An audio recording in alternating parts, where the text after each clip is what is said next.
recorded live at 4ZZZ Studios Brisbane on 102.1 FM. And broadcast across Australia on the Community Radio Network. You're listening to Zed Games. With 10 years experience and over 500 episodes, Zed Games brings you the best in gaming news, reviews, community and culture. Want to reach out? Message us on Facebook at ZED Games AU. You're listening to Zed Games. My name is Hazel and I'm here in the studio with... Zahra! And... Maylee. And how are you two? I am so tired and very excited. Yay! Yay. I am ashamed of myself because you asked that question and I had to suppress the voice inside of me that wanted... I don't know where this came from, but my immediate reaction was, I'm doing Pogchamp. You're doing Pogchamp. You're doing Pogchamp. I'm doing pretty Pogchamp tonight, fellas. That's great. Oh, I am That's great to feeling hear. It's the a good Pogchamp emotion. in the chili tonight. That is... Alright, you know what? I'm feeling pretty Pogchamp too. Hell yeah. Hell yeah. It's going to be a good night. It's going to be a great night. Have you two been playing any games? I might have been playing a game or two lately. No spoilers, but I might be talking about one of them tonight. Oh. Ooh. Yeah, I know. I've been playing some of the games on Steam Next Fest, the demos. Oh, yes. I have not. Tell me about them. Well, there's a game, oh my gosh. The game that I'm most excited for, and I'm forgetting about, it is the musical game. The musical game. The musical Stray game. Gods. Stray Gods, oh, yes. Stray Gods, the musical yes. game. The musical game, yes. I played the trailer for that, and I'm just even more excited for it now. Oh. I have not exposed myself to anything except that I know that it exists and roughly what it is. So I'm hoping that when it comes out, I will have time to just sit and play it with no preparation. I wish I was you. That sounds great. I'm delving deep into everything. So I'm so excited that it there's will be a demos. different experience. I think demos are so much fun. Yes, I love them. Like, remember when Two demos... opposite and equally valid ways to experience a new thing. Yeah. I mean, remember when demos were included on, say, like a PlayStation 2 game or something? And it was like, if you press this combination of buttons on the main menu, you get to play a demo of Crash, Nitro Kart or something. Yeah. Yeah, that was a lot of fun. I remember playing the demos that came with Project Gotham Racing for the Xbox, and there was some weird stuff in there. How weird. I can't really remember, but I just remember that it was weird. Okay. I'm talking about the original Xbox. Oh. My memory is not that great. Not that detailed back then. I'm imagining weird games from that era, and I feel like it could be anything. It was a crazy time. It really was. It could be. It truly was the Wild West of Wild video games. West of video games. I think that was actually like the late 80s, right before the crash. Ooh. Yes, that... Okay, I changed my mind. That is the Wild West of video games. What is the current era we're in? The unwild West. But we're still West? Yes. Look, I can't... I'm not the one who comes up with these, all right? It just comes to me, it's the Wild West or it's the unwild West. Anyway, I have been playing Novalands, a new game which I'm gonna review eventually, but it's good so far. That's all I'll say. And coming up now is the week in gaming news from our friend Toby. Yay! This week in gaming news. The console wars have been decided. In a side note to the highly contested Microsoft acquisition of Activision Blizzard is that to validate statements made by the parties presented, certain investigations needed to take place. And so, the FTC has made a statement regarding the console wars. Firstly, Nintendo has been removed from contention due to its hybrid nature, reliance on first-party games, and I quote, underpowered performance. So, in the US, between Xbox and PlayStation, Generation 7 consoles... Xbox 360 beat the PS3, and in Generation 8, Sony beat out with the PlayStation 4. While the FTC didn't comment on the current generation, Microsoft has argued that they have consistently ranked third in the console wars. While Sony has made it clear that it doesn't want the planned merger to go ahead, Sony's CEO Jim Ryan has stated in response to the exclusivity of titles such as Starfield, "I don't like it, but I don't view it as competitive. And with the possibility of losing Call of Duty in the future, I'd rather this didn't happen, but we'll be okay. We'll be more than okay." In other Microsoft news, Xbox Series X and Game Pass are going to receive a price hike, with the console to get a price close to the PS5 and the Game Pass monthly subscription to increase around the globe. Oh, and Microsoft has missed its quarterly internal target by around $780 million US. And don't you PC players think you can scoff in your corner watching all this? You better be sure you can run your moddable version of Starfield. With AMD partnering with Bethesda for release, your precious DLSS and RTX features on your new Nvidia GPU may be left to the wayside. Oh, and there won't be any keyboard and mouse support for the Metal Gear Solid Master Collection Volume 1 coming in October. AI in gaming. The rebellion against AI being involved in game development continues, with Jennifer Hale, the voice actor/VA of FemShep in Mass Effect, and David Hayter, the VA for Solid Snake from Metal Gear, voicing their concern of AI in the gaming industry. Hale has come forward emphasising the importance of protecting voice actors' work and voicing support of organisations like NAVA that provide contracts for safeguarding VR rights. Hayter, while less concerned about the AI technology's impact on voice acting due to its lack of soul, agrees on the need for legal protection. Meanwhile, the introduction of machine learning platforms Unity Muse and Unity Centis has sparked concerns among developers and artists regarding the generation of AI-created assets and both the copyright and plagiarism issues now or in the future due to the art, assets and their datasets that the AI have been trained on. Diablo 4 news, because I'm playing it and I'm doing the news this week.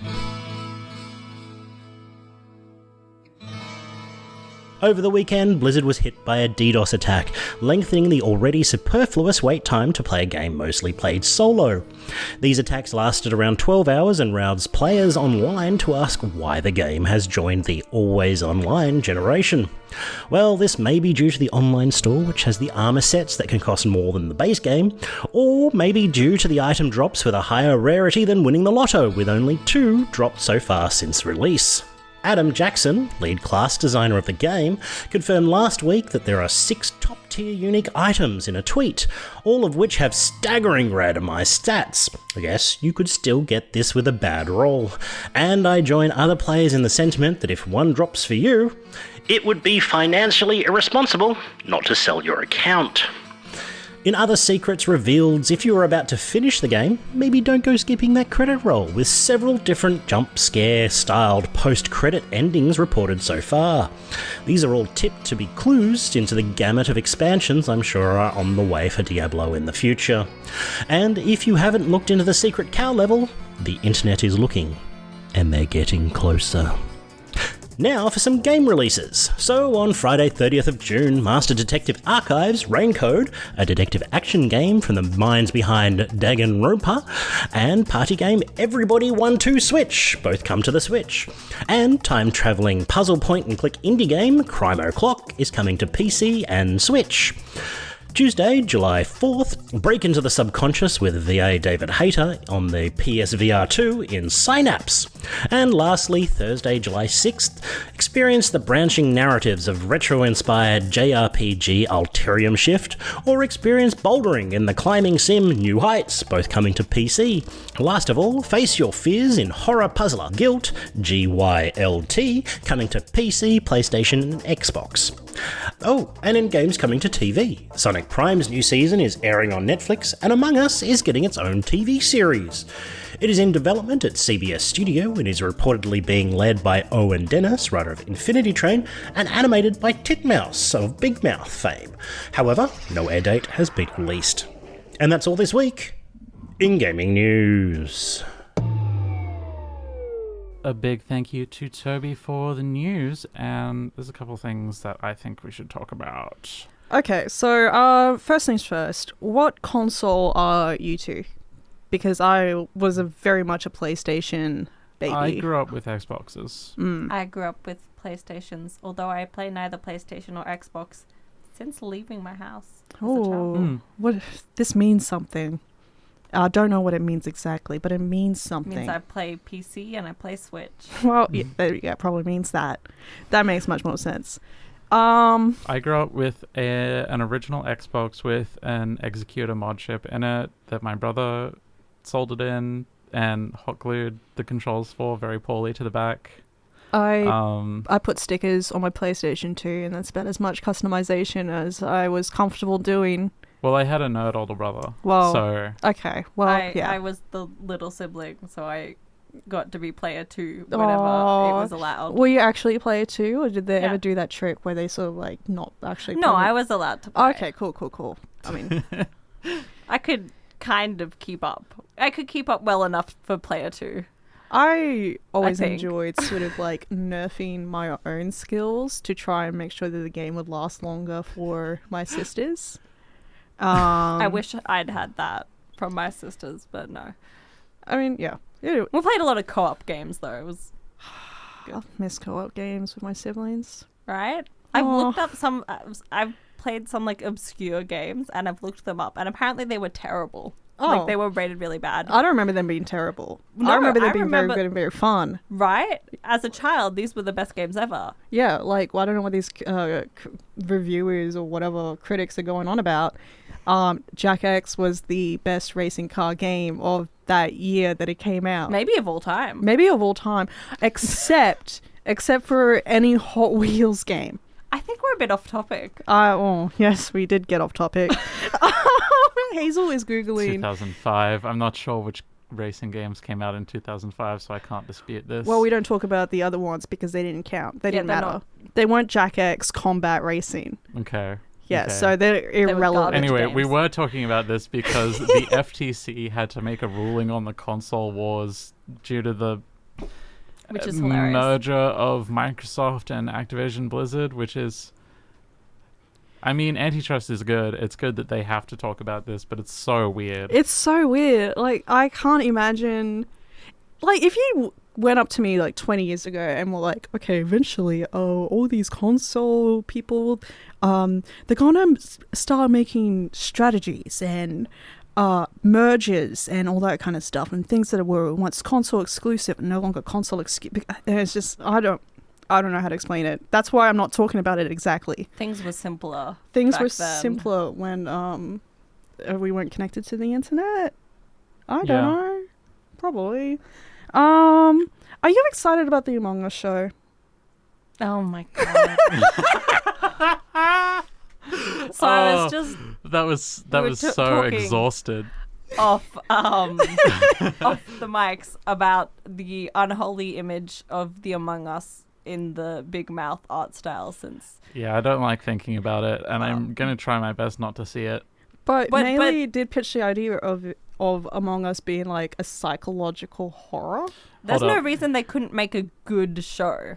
Hold up. It could be a good show, perhaps. Among Us, it's a psychological horror, but it's in the art style of Peppa Pig. What? See, that's brilliant. That's...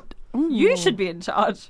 I am in charge. Okay, well, I have to write a follow-up made me email. No, I'm in charge of this radio show right now. Oh, yeah, well, And yes. I am deciding that now we're talking about Sonic Prime, Wait, which Paul- is Pandering. well, what did pandering you... to who? I like I it didn't too. bring it... Okay. It's pandering to yourself. Pandering to myself. Okay, Look- maybe it's called self-indulgence, and I'm allowed to be self-indulgent. You Yeah. are. I mean, life's short. Let's Live talk fast. about Sonic. Live fast. Watch Sonic. Have you been watching Sonic? Live fast, Sonic We young. watched Sonic Prime as soon as it came out at a normal pace. I'm sure I believe you. We 100%. definitely didn't have to find a dodgy recorded version because it premiered in Roblox, which I refused to download. Yeah, that was such a weird thing. Anyway, I That you hope that didn't doesn't do. happen again. No. I hope that doesn't happen again so that we can watch it at a normal time like everyone else. Yeah, that would be nice. Yeah, Anyway, I think that's enough news. yeah, I'm all newsed out. I think I think you've got a review cooked up for us. I do have a review cooked up for everyone. Do you want the smells good. little intro? Let's do it.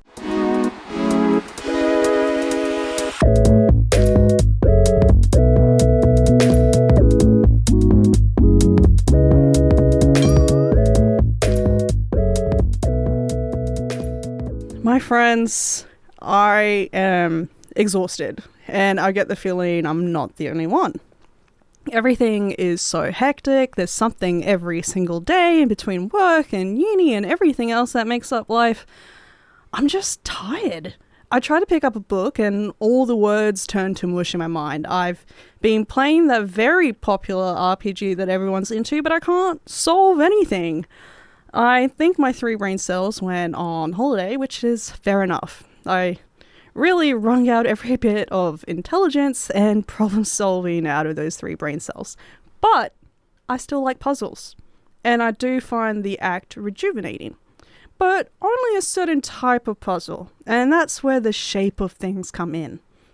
I requested this one right before my exams, and Past Me was smart. Past Me was a genius. This is exactly what I needed to recover from the exam period without feeling like I was trying to decipher some prophecy tablet from an archaeology movie. It is soothing, with a colourful and vibrant art style delivered in a cutesy 3D form. And everything about this game is designed to be soothing, relaxing, to help you switch off your mind and revert to puzzle brain mode. Enough to flex your ability to understand 3D shapes, but not so much that it felt taxing on my poor noggin. So, what is the shape of things? Well, you are given an item, perhaps a lunchbox. But that lunchbox is broken up into multiple parts, and they're all kind of jumbled together. By rotating, moving, and resizing these parts, you assemble the lunchbox. Once assembled, you get to move on to the next item, and you are given a coin as a reward. 7 coins lets you use the gacha machine, and it rolls out a new level. Each level has its own theme, such as a pond, a classroom, or even a railway crossing, with each level containing a series of jumbled items to assemble. These levels are simply a backdrop to your problem solving, but they are beautiful.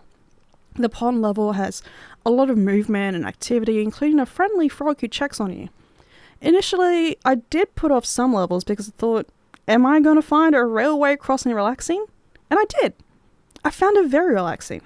To solve the amalgamation of bits and pieces and to see the boom gate swing down in the background with a warning, ding, ding, ding, ding. I'm not sure how a typically hectic and stressful zone manages to be relaxing, but it does. I threw away my hesitations after that. Now, there are 40 levels, and I've only unlocked half of them. But with so many levels and a bunch of items per level, how does one keep track of it all? Well, let me take you to the hub room, which appears to be a very cozy, cluttered, and visually satisfying bedroom.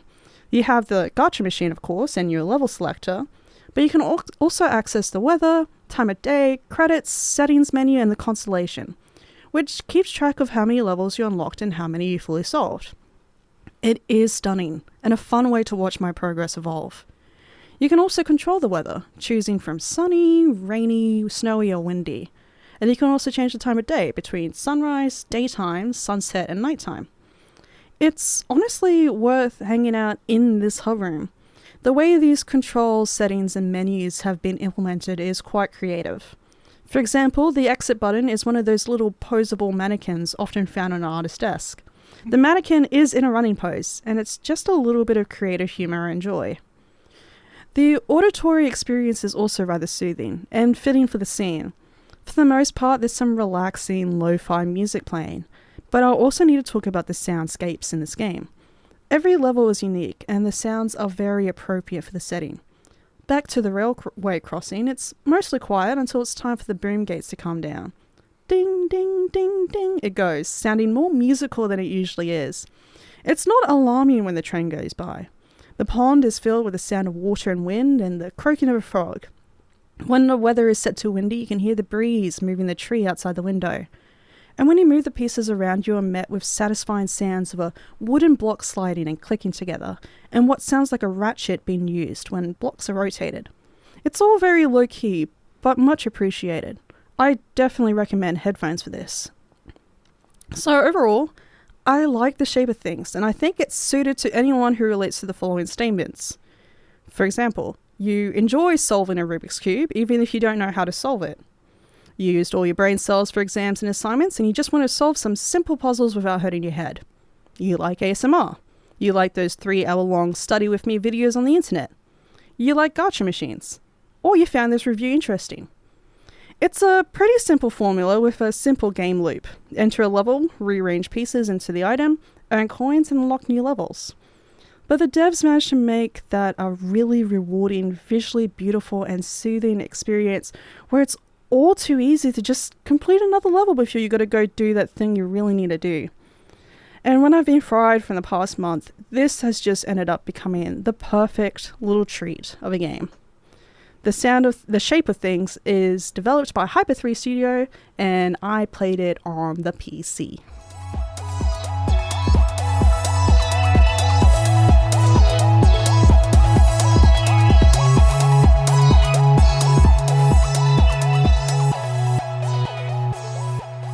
It sounds so pleasant and meditative. It was very pleasant and meditative, and I was going to initially make a joke that it sounded like an adult version of the game where you give your baby those blocks shapes? that you put in like blocks through the and holes. Yeah. It is, and that's okay. Sometimes adults need to be able to fit shapes together, and Adults need quiet time too. adults do need quiet time. And enrichment. And enrichment. All right. All right. That was the end of Zahra's review of The Shape of Things. And now we're going to listen to a review of The Book Walker by Paul.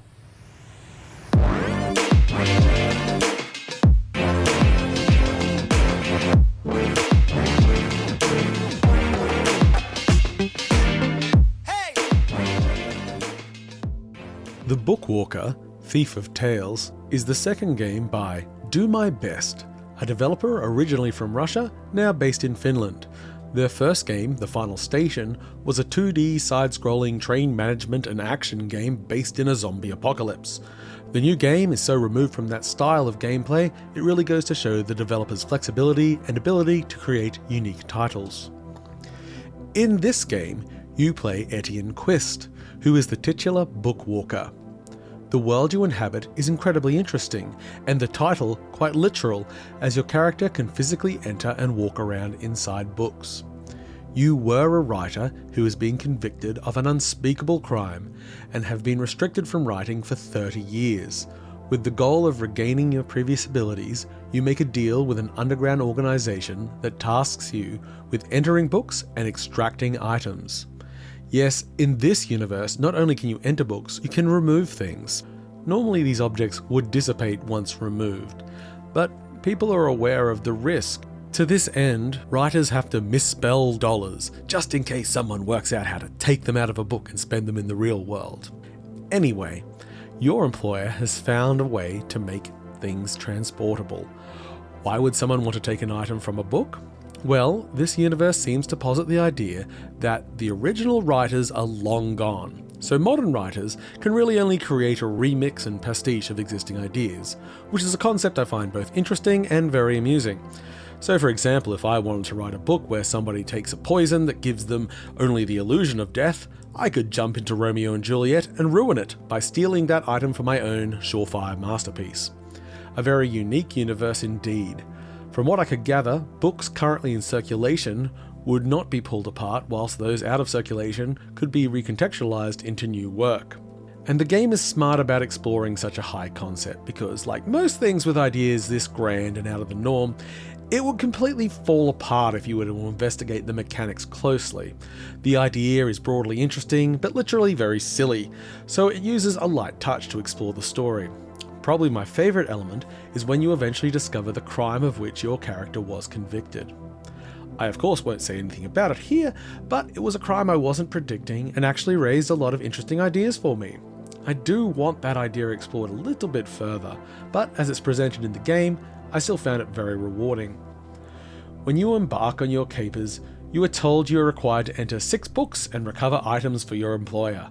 Then your cuffs will be removed and you can become a writer again. This shows you what the general structure of the game will be. You're going to go through 6 different worlds, and that's nice as each world takes around an hour or so, give or take, and there will be undoubtedly some twists, but you understand the scope.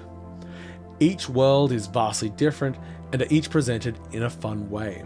A briefcase is delivered to your apartment and contains the book, a picture of the author, a short description of your task, and a bit of criticism from a newspaper that might give you a little bit of insight of what you're going to encounter.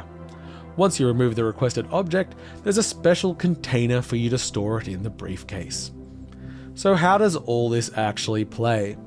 Well, firstly, while you're in the apartment, which is functionally the hub of the game, it's a first-person game. You explore, you read notes, you can open doors, you can talk to your neighbours and receive calls from your employer. Once you go into a book, the game becomes an isometric adventure game with turn-based combat. Now, I'd be lying if I said this combat was challenging. I was playing pre-release, and the order I got power-ups actually meant by the second level I could pretty much beat anything in the game without trying. I noticed in the final release they have changed the order you get the power-ups, however. The changes in perspective really differentiate the literary world from the real world, and the shift between them is really satisfying, as you can leave the books at any time. Simply hold a button and you'll zoom out back to your apartment. You might need to get something from the real world. Say you needed a lamington, so you go to the kitchen, get a lamington, go back to the book, whoosh! Now, there's a lamington in the book, yeah! The actual game is far more interesting than my terrible example. Outside of the combat though, it is a solid adventure game which will have you running around different environments, finding items, talking to people and exploring to solve puzzles. There are some hints at branching narratives, but I don't believe there actually is. The choices are simply thematic explorations of possibilities. In the first book you explore, you find yourself a companion, Roderick, who will join you on the rest of your journey. The nature of Roderick is interesting in its own regard, so I won't detail it here, but that relationship develops throughout the game in an interesting way with a satisfying payoff. He can also offer you hints if you get stuck. I played the Bookwalker on PC via Steam on my Steam Deck. It's also available on Game Pass on both PC and Xbox and PlayStation, which for a small team is a pretty impressive launch. Of note, at the time of this review, the Xbox version and Game Pass version both were unable to receive the Day 1 patch, and I would recommend waiting for that to hit. It does address some progress-stopping bugs, which I encountered. Once I'd received the patch, all my issues were resolved, however. This should not be an issue in a few days. I found the game extremely rewarding. The gameplay is straightforward, but the story really grabbed me. It's well written and doesn't overstay its welcome. The worlds are inventive, and just a good level of campy pulp. I mean, why not take Arthurian legend and just put it in space? Nothing's original anyway. You can walk into any book with his pony pal Pokey too. If you got a heart, then Gumby's a part of